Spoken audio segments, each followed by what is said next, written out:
Support Council is to provide education, prevention, and intervention services to support growth and development of healthy families.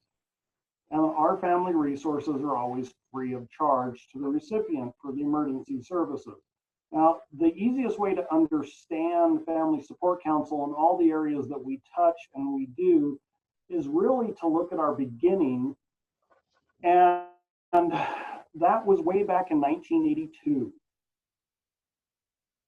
1980, mental health providers got together and actually formed the Douglas County Council to Prevent Family Abuse, a bit of a mouthful for the name, and that turned into Family Support Council of Douglas County.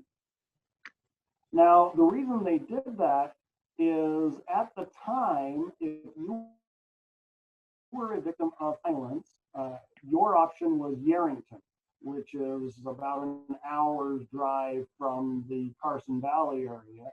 So if you were a Douglas County resident, your support was quite a ways away. And so mental health professionals here in Douglas County opened the agency specifically to offer a local crisis service.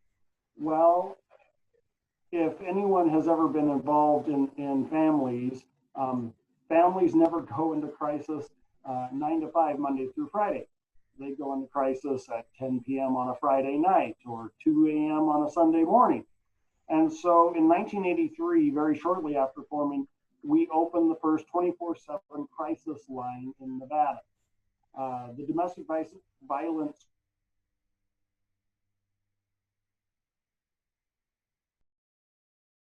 crisis line number. And what that means is that we receive phone calls from all over the nation on anything related to families. And that could be family crisis because someone feels threatened. It could be family crisis because a teenager is lonely or feels suicidal. It could be a family crisis because they just don't know where to go. And because of that, we actually get phone calls from across the nation. If someone calls any of the numbers and they say they're in Douglas County, it's very possible we'll get that call. They don't ask what state they're in, so we get Douglas County, Tennessee, Douglas County, Georgia, Douglas County, Colorado, and Oregon, and all those different areas, we get those phone calls. The vast majority of our phone calls are not domestic violence, immediate crisis located in Nevada. The vast majority of our calls are actually mental health related, individuals who are suffering from severe depression, or they are filled with anxiety, they don't know where to go, and so they can call us, and if we can't help them immediately, we know who can. 1984, there was this crazy thought that maybe families wouldn't go into crisis mode if we got ahead of their issues. And so as part of the prevention arm of the Family Support Council, we modeled what's called the Family Resource Center. A Family Resource Center is designed to be an agency that can handle anything that any family in the state needs. And because it was so wildly successful from Family Support Council back in 1984, every single county in Nevada now has a Family Resource Center. Now, what that means is a family can come in with literally anything. They can say, my child has a birthday coming up, we're on food stamps, and food stamps won't buy birthday presents. What can you do? Well, we can help that family provide birthday presents to their child, because the reality is food stamps won't buy you certain things. Another example is diapers. Another example is Depends or adult protective garments. You can't get that necessarily. Family Support Council can help with those things. One of the things that we do to help prevent families falling into crisis are the parenting courses we offer. The parenting course is a chance for parents to sit down with our parenting instructors and really learn what's going to work for their family best. So every family has different age brackets of their children or number of children, and so we tailor our parenting courses to that specific family over the course of about 6 weeks normally, and of course that's free as well. One of the things we do is therapy for couples that are in crisis mode and ongoing to help strengthen the families, and our marriage and family therapists offer that service, as well as counseling for one-on-one services. Going back to the special things like holiday meals, there is a gap in the income for individuals who may receive food stamps versus people who make too much money to receive food assistance, but they may still not be able to afford that special meal for a family get together or a holiday. And so one of the things we can do is actually provide holiday meals for families that would not get one otherwise. Prime example, of course, is Thanksgiving. That is when the majority of them go out, and we provide the full meal for the whole family so that no one has to feel like they're going to go without. In terms of other family needs, we try and partner with other agencies throughout the state on every aspect of what they might need.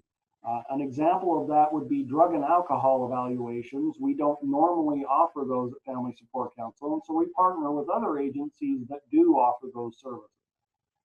One of the things that comes up a lot in the Family Resource Center program is that families need to work on a goal as defined by the family to be part of that program under the state guidelines. And so our go-to goal to assist families is actually budgeting training. We built our own budgeting course called the Finance Program that actually will teach families not how to fill out a paper budget like they have to for the state, but rather how do they actually figure out where their money is going and how can they spend it differently so that they have enough to meet their basic needs.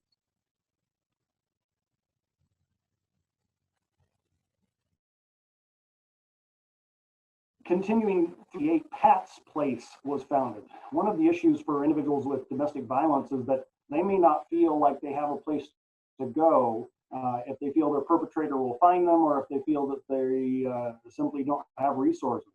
So we started what's called a foster family program for women and children.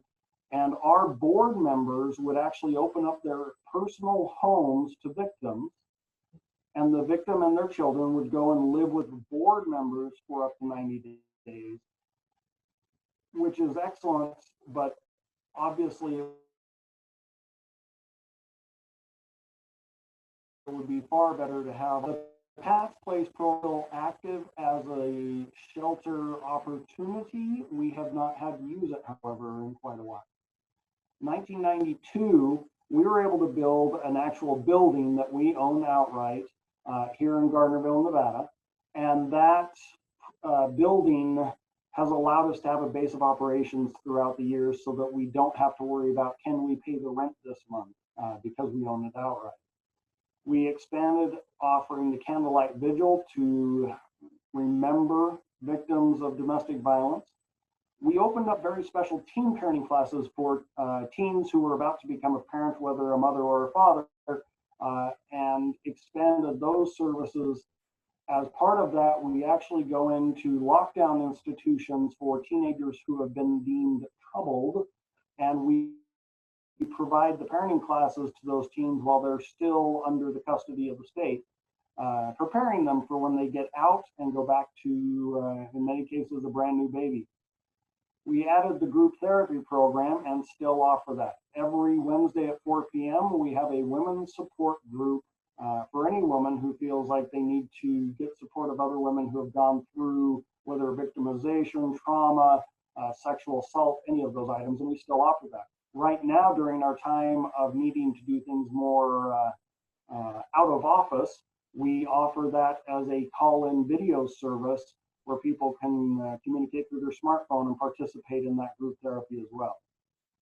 1999, we finally put into place the plan to open a confidential domestic violence shelter, which opened in 2002. The Abby's Crossing program is a 13-bed home. It was donated by our local Sir Optimus Club. We own that one outright as well. It's on 2 acres of land. And it's called confidential because we don't tell where it Nevada law says it's actually a crime to disclose the location of the shelter. And so we keep that location very, very safe. And it means that the individuals who come to us and their children can stay safe from their perpetrator. They can disappear for a while the court system has a chance to work. And because they have up to 90 days during the Abby's Crossing program, we're able to help them get from a place of despair and full-fledged crisis and get them ready to be independent and on their own. I'd like to share with you a video about an individual who participated in this. And you're going to have to tell me, because I don't know if you can play a YouTube video through Zoom and have the audio carry. So you'll have to let me know, or at least tell me if it doesn't go. Haley is a very special lady that is in this video. She does not like her story shared too much because it's traumatic and it can bring up those feelings. So if you do ever happen to meet with her, respect her right to be an individual and have some mercy.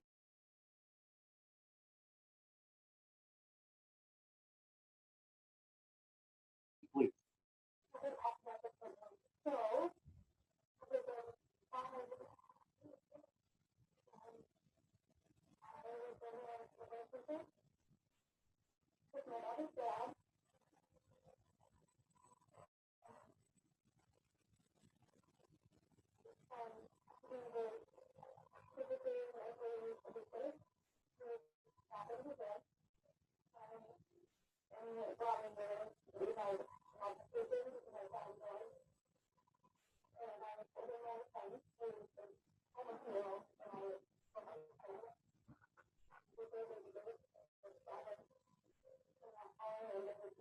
Eve, could you turn on the captions?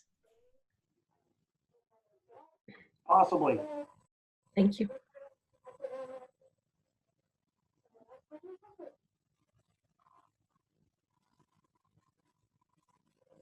Apparently not, I'm sorry.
So Haley is a very typical example of someone who's gone through the Abby's Crossing program. As one of the things she mentioned is that she was there longer than she was supposed to be because we have the normal 90-day time frame for people to be in the program. However, one of the things we find frequently is that, especially in northern Nevada, the rentals have become not sufficient for people to find a place to live, or if it is a place for them to live, that's not near their work. And so we've been trying to figure out ways to help individuals either stay longer, like we did with Haley, or to find other locations where they can rent. In 2004, we added some very specific programs. One of those is known as court advocacy. Court advocacy is a program that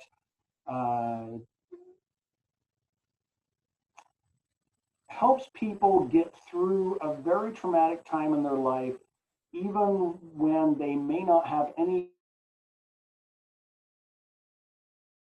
other supports. If you're an individual who has been sexually assaulted, going to court and testifying against the perpetrator can be terrifying. And so our court advocacy services allow us legally in the state of Nevada to go in and set the victim or the individual not to speak on their behalf and not to speak to the court, but rather to be there as their support and to get them through the event with as little re-traumatization as possible. So the court advocacy program, I have done so myself with individuals who have been victimized. I've gone as far as south as Bishop, California to be a court advocate. We've gone up to Reno and throughout all of Western Nevada to provide those services. One of the other programs we opened is called the Hope's Haven program. Now, Hope's Haven is a supervised visitation program for individuals who may have a parent or parents who they are not able to be left alone unsupervised with due to any number of issues. A common example would be one of the parents may have a drug issue, and so they're not allowed to be with the child unsupervised, but the other parent who is the custodial is not able to provide that supervision due to other issues. And so we allow a safe space here at Family Support Council locations for children to see the parent or parents, but stay in a safe place. Additionally, it prevents traumatization to either parent, whether it be custodial or non-custodial, because they are in a neutral location. One of the things we've had to expand this month is actually our video supervised visitation, where we secure video communications between the children and the non-custodial while our staff monitor the interaction and make sure it's safe and staying on topic. Another program we started in 2004 is the school presentations, where we go into every 8th grade health class and provide education to children on safe dating habits, on safe social media behavior, on what does a abusive relationship look like. Unfortunately, a lot of the kids, by the time they're at 8th grade, they're starting to date and they don't know what a healthy relationship looks like. So we do our best to educate them and to help them. We expanded our other prevention and support services across the board, including additional therapists and additional opportunities for people to have multi-language support. You'll notice that from 2004 to 2014, there's a great big decade where there didn't seem to be a whole lot going on. And there's a reason for that. 2004, we lost our executive director at the time, and she was retiring and going to another location. And they went through 10 different executive directors between 2004 and 2014. In 2014, I was hired as the executive director of Family Support Council. And the board of directors, when they hired me, said that they wanted me to figure it out. And when they said figure it out, they were talking about family violence and how can we actually make a difference in family violence. We've been operating since 1982, but the rate of domestic violence in the area had not gone down, and the impact was really good on the crisis end. We were very good at responding to victims, but we weren't getting ahead of the issue. So they asked me to just figure it out. And so what we did in 2014 is called the Big Study. And the Big Study we refer to all the time because it drives everything that the Family Support Council does today on a daily basis. So when we asked what prevents family violence, what we found was that there are certain risk factors for domestic abuse and violence.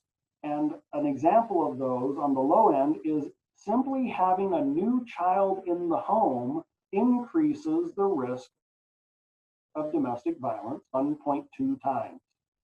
Growing up in a family where domestic violence was common doubles the chance that a family can have family violence. If you are in a poverty situation where your finances are low, that will also double your chances. Strangely enough, we tend to think of substance abuse as this terrible thing that will drive domestic violence, but interestingly enough, if you have a combat veteran in your home, you are 4.5 times more likely to have family violence. That sort of makes sense to me because if you have someone who's a combat veteran, they have literally been taught to fight in situations. And so if there's a stressful situation in their home, they may very well go back to what they've been trained to do, which is fight. The largest single factor for family violence, however, is do you have a person in your home with a permanent disability? Does not matter the type of disability. If there's someone in the home with a permanent disability, it is 6 times more likely that that family will have family violence.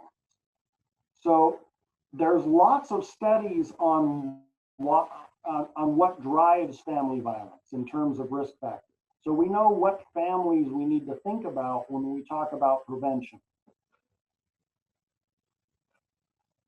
So I started going through study after study after study nationally and internationally in 2014 and 2015, looking for studies that would explain what actually works, what will reduce family violence.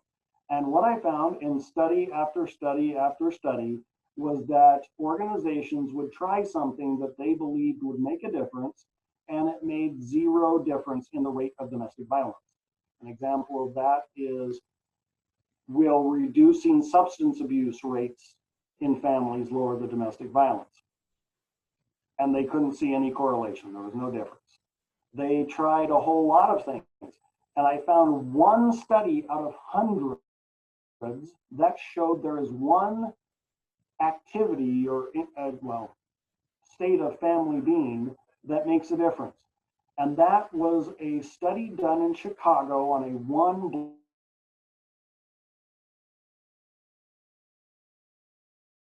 block neighborhood. To make an intervention, what they did is they tracked all of these families through this time, and they looked at consistent things that made a difference in each family, whether the family was more likely to have family violence or less likely to have family violence. And what they found is that the offset factor is family engagement. Family engagement can mean a lot of different things. It can mean that the family is very involved in church. It can mean that they're very involved in community organizing. It can mean that they're very involved in their school. It can mean that they're very involved in organizations, whether it's a social organization like Rotary or simply a car club, any type of organization. But if the whole family is engaged, there will be less domestic violence. And I am the first to admit that that study that says this is not the best study, because when you're only studying one neighborhood block, that's really not a whole lot of data to go off of, but it was better than every other study we could find. So how do we take the knowledge of family engagement as the method to reduce family violence and plug that into the numbers on which families are more likely to have family violence? So knowing that families who have an individual with a permanent disability are 6 times more likely, obviously, to me, we need to try and engage the families who have people with disabilities. In 2017, thanks to the Dean Seaman Foundation, Family Support Council formed the Jesse's Ranch program. It is a one-on-one service to adults with developmental disabilities. The one-on-one engagement with the individual gives a very different program model than what is currently the standard throughout the state and even the nation.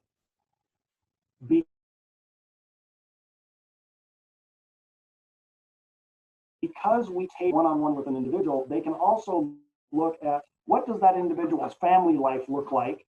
What other services do the family members need, for example, through the Family Resource Center or through therapy? And what else can we do for them?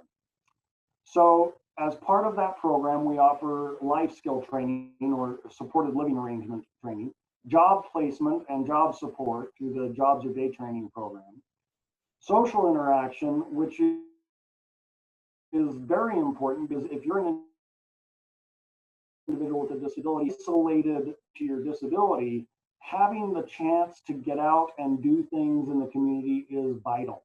And so we spend a lot of time on making sure that we are community-based when we do things. We offer recreational involvement, supporting individuals to participate in things like Special Olympics or individualized choices of that person's desire. Transportation is a big one. Nevada is not super strong in the rural areas for transport options for people with disabilities. Because of that, we actually built our own fleet. We have 22 vehicles that we assign out with staff so that an assigned case manager can go out and work with an individual, take them where that individual wants to go or needs to go, and take them back home without depending on public transit services that simply don't exist. And then we offer other personal development services. I mentioned earlier how we created our own budget training program, and we have rolled that out to any number of individuals in the Jesse's Ranch program who have a goal and have never had an opportunity to really learn how to do so because they may have a representative payee or a guardian that controls the vast majority of their funds. So Jesse's Ranch program, at the end of the day, is actually a family violence prevention model. And that seems very strange when you talk to other organizations that provide this type of support, because historically, services developmental disabilities are not based on that model. They're based more on what is, I don't want to say prescribed, but what each individual needs according to a habilitation plan. Whereas our model is provide the whole family what they need to succeed through the individual, and helping that individual become independent will also help their entire family. So when you think about providing those services to those individuals and engaging their family with skill sets from our staff, you also need to realize that that doubles the impact, because now we have staff members of the Jesse's Ranch program who have been trained as family advocates to attack and deal with domestic violence and sexual assault. And so when you talk about how many families are we engaging, every time we engage a family or an individual who has a disability, we're also engaging the staff members' family. As you're familiar with the world of developmental disability services, the reality is that most staff individuals are not required to have higher levels of education, are not necessarily required to have enormous resumes. And what that means is that a lot of the employees that we hire and train are themselves in a risk factor elevated status for family violence. So by training these to become advocates, we're doubling the impact and we're making a difference in their families as well. Now, you remember Haley and Haley's story of going through the Abby's Crossing program. I want to talk about, well, how do we increase the impact of our program? And I'm going to allow Haley to tell her story. And I apologize, I don't have a way to turn on captions on an embedded video in a presentation. So sorry for that.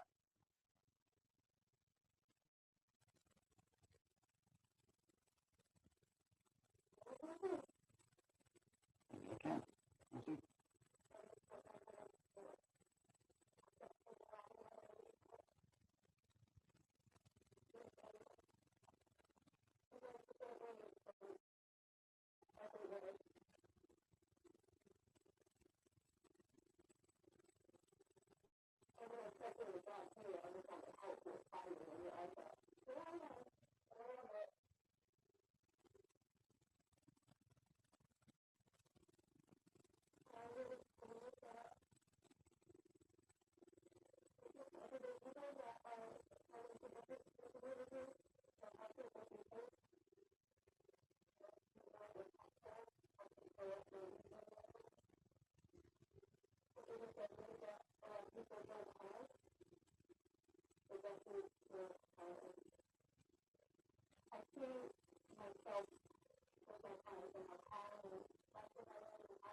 And now I'm calm and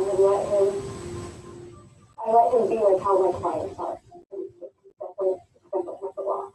I've learned a lot just by being a case manager things that I didn't know, things that I can take home and help use with my kids.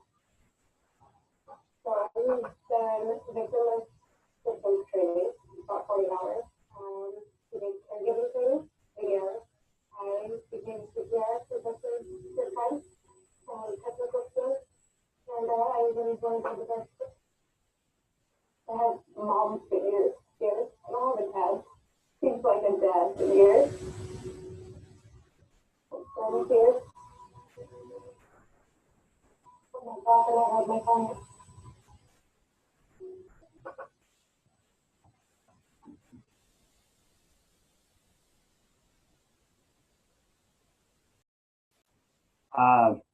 Her use of the word client referring to individuals that she supports. In the domestic violence world, the Justice Department gets very upset if you don't refer to individuals served as clients, whereas obviously in the IDV world, we don't do that. So you're going to have to forgive her use of that because she was coming to us from the domestic violence side of things as she made that transfer. One of the things she talks about is the training that we provide to the staff members. Now, 40 hours of advocacy training is what a normal domestic violence advocate would receive nationally. And that training goes everything from the history of domestic violence to recognizing the signs and power and control of domestic violence and how to support an individual heal from that trauma. The other trainings we provide, we have a theory, and that theory is that perhaps when we send staff out into the world to support an individual with a disability, wouldn't it be nice if we didn't meet the bare minimum requirements that are required by Medicaid for training? An example of that is that in Nevada, for example, you have up to 90 days to get into staff all of the trainings that are required, even though they may already be interacting with people who need support. And we thought we should do that up front. We shouldn't expect staff to go out and be part of the Jesse's Ranch program and to provide someone the support they need without training them first. And I've heard over the years, time and time again, families who are frustrated because they have a staff person who simply doesn't know what they're doing yet. And so one of the things that we've done is to make sure that when we hire a staff person, they receive all of the training before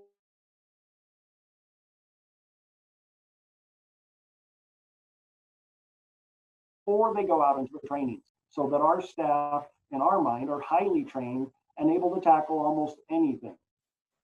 One of the stories that I can tell you is of a state employee coming to me saying that they had an individual who needed support, who had an intellectual disability, and that they believed that that individual was being abused by their guardian, but they didn't have any proof. And because the individual was in a group setting, it was very difficult for anyone to grow close enough and build a relationship of trust enough with the individual to find out what was really going on. So they came to us and we assigned one of our trained advocate staff through the Jesse's Ranch program to work one-on-one with that individual. It took 3 months before the individual trusted our employee enough to tell her that at home they were being physically abused on a daily basis. Because of our staff being trained as a domestic violence advocate and receiving that higher level of training, they were able to get that individual into a safe, secure location, out of the home of the abusive guardian and into their own home, actually in another state, but certainly safe. And when I see stories like that, and that's just one of many that we've seen in the 3 years we've been operating Jesse's Ranch, I know what we're doing makes a difference. When we let the numbers of who we can serve, just in Douglas County, there should be roughly 500 individuals that we can provide support to. And what would it do to the community if we touched 500 families' lives? What would it do if you add the 500 staff it would take to provide that? So 1,000 families' lives. And if we can engage them with family advocates that are trained not just in how to be a good support staff, but how to be a family advocate and touch them in all the ways that they might need, what difference can we make? Family Support Council has expanded far faster than I anticipated in this program. Specifically, we are the only program providing services in South Lyon County right now, and we never expected to expand beyond Douglas County. And as of last fall, the state has asked if we can also serve in Carson City. So we have started serving individuals in Carson City and Dayton. That's saying something about the quality of the program, because the reality is every individual that we're able to help and interact with, we're doing the best possible support for that person, tailored to that person, and providing them family advocacy along the way. The impact we can make is enormous. As we continue to grow, we realize that the next group of individuals with permanent disabilities who will benefit are age-related permanent disabilities, senior citizens. A lot of the training we provide on person-centered support is exactly the same, whether the individual has autism or Alzheimer's or Parkinson's versus a seizure disorder. The reality is that we can train the staff and build this army of support for people, whether they have an intellectual disability or an age-related disability, and our touch for families will grow again. When we look at the individuals we've been providing support to, the youngest was age 6, the oldest was age 78, and more than 25% now of the individuals we've been providing support to were directly abused prior to our services, whether financially or physically or sexually. When you add in isolation due to their disability, I believe that they have all suffered to some degree.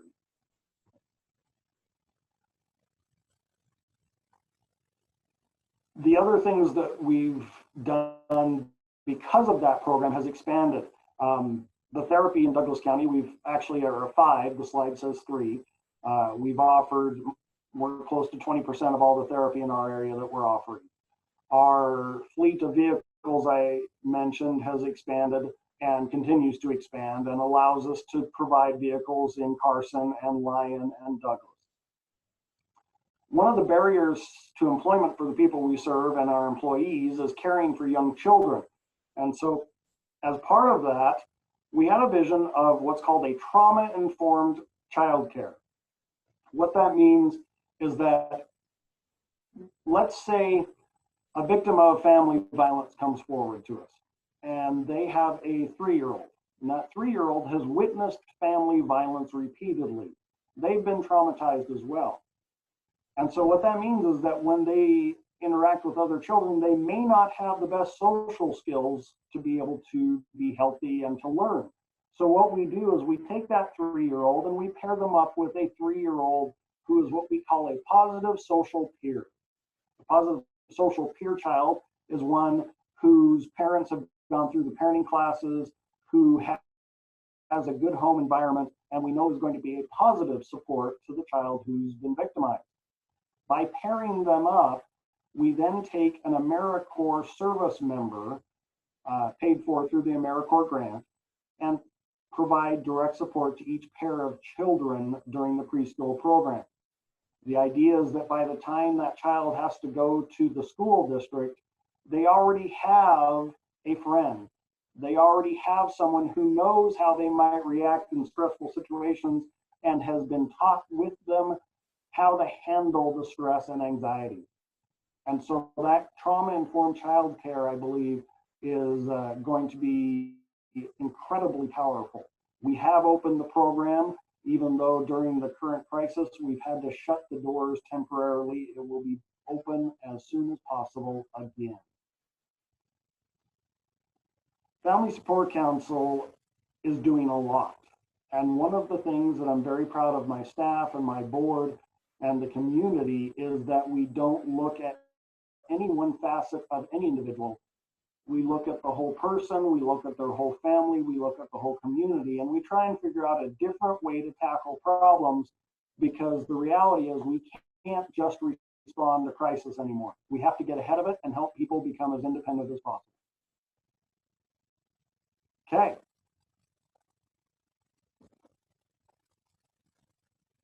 So sorry. I'm trying to start my phone up. I had you guys on mute.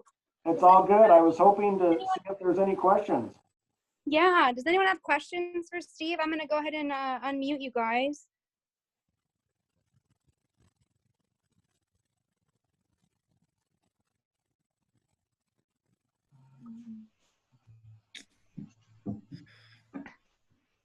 Okay, so hopefully that unmuted everyone. Do you guys have any questions for Steve? No. I do have a question. This is Stacy. The family support council, is it basically in Douglas County? Douglas, Lyon, and Carson City right now. Oh, okay. So it hasn't reached Reno yet? It has not yet. Okay. We've been asked several times if I'm willing to expand to Reno. And the reality is we can only grow so fast. We have grown very, very fast in just a couple of years, and I need to make sure we have the resources to expand before we go into Reno. Because I know it will take off when we do. Okay.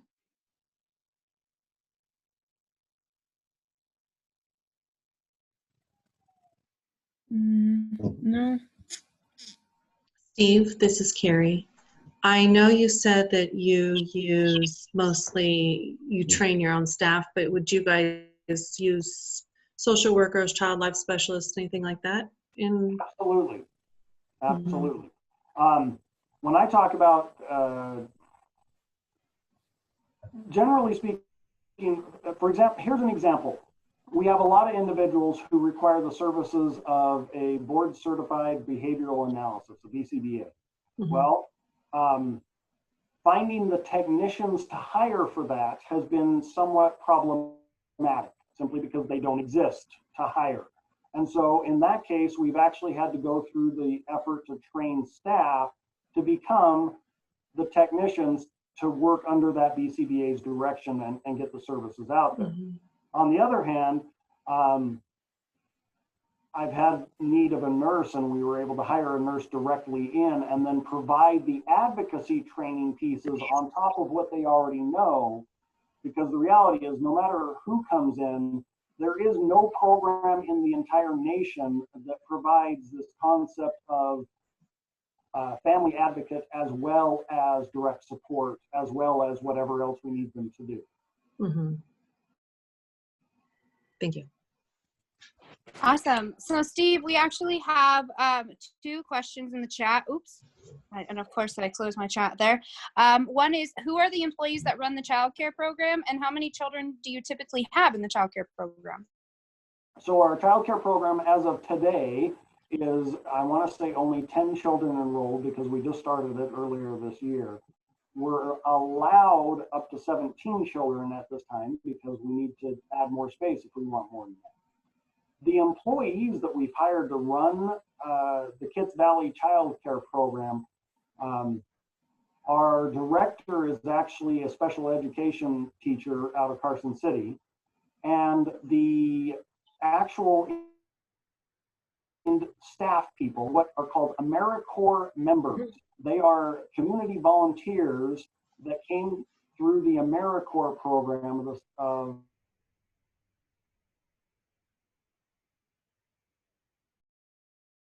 the National AmeriCorps program, even though they are considered volunteers to us.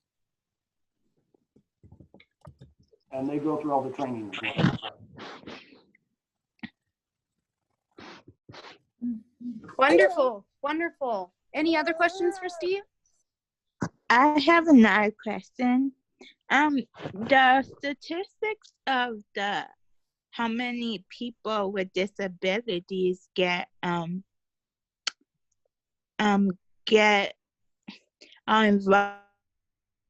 families that are involved in domestic violence, like how would you be educating those individuals about developmental disabilities?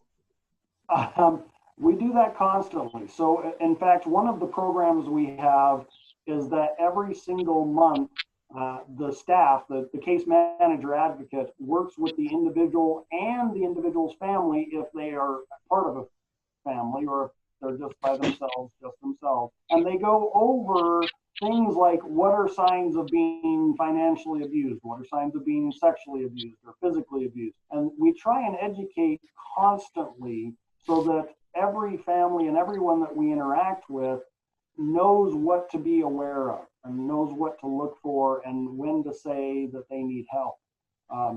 Interestingly enough, we've heard a lot of stories about not the families we're supporting directly getting services because of this, but rather neighbors, immediate neighbors of families that we're supporting, because we went in and we trained an individual and their family about the risks and what's going on. And they said, hey, my neighbor's family, I hear them yelling, or I hear them crying at night. And so we're able to get services to those people just because they happen to be neighbors to families that we support. Okay. Awesome.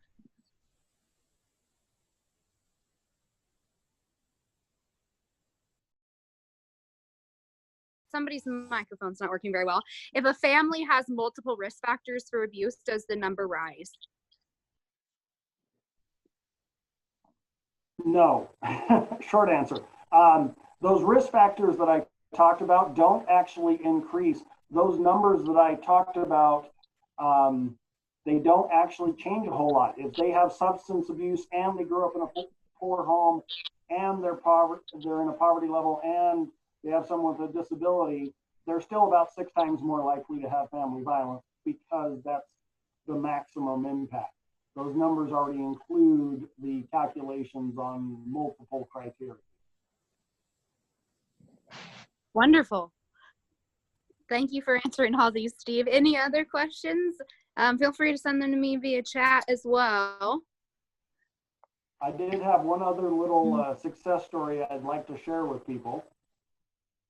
Perfect, yes. Okay, so as you can tell, I'm all about how can we really make families succeed in different ways. One of the ways we're experimenting with right now is we have individuals who have a disability who receive services through the Jesse's Ranch program who actually turn around and provide support as AmeriCorps members in the child care program. So it's an excellent little model. It works very well.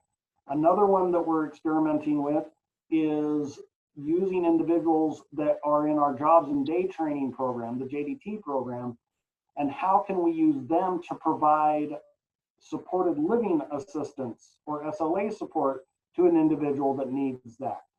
So we may be providing the support to the JDT support staff for them to provide supported living to an individual.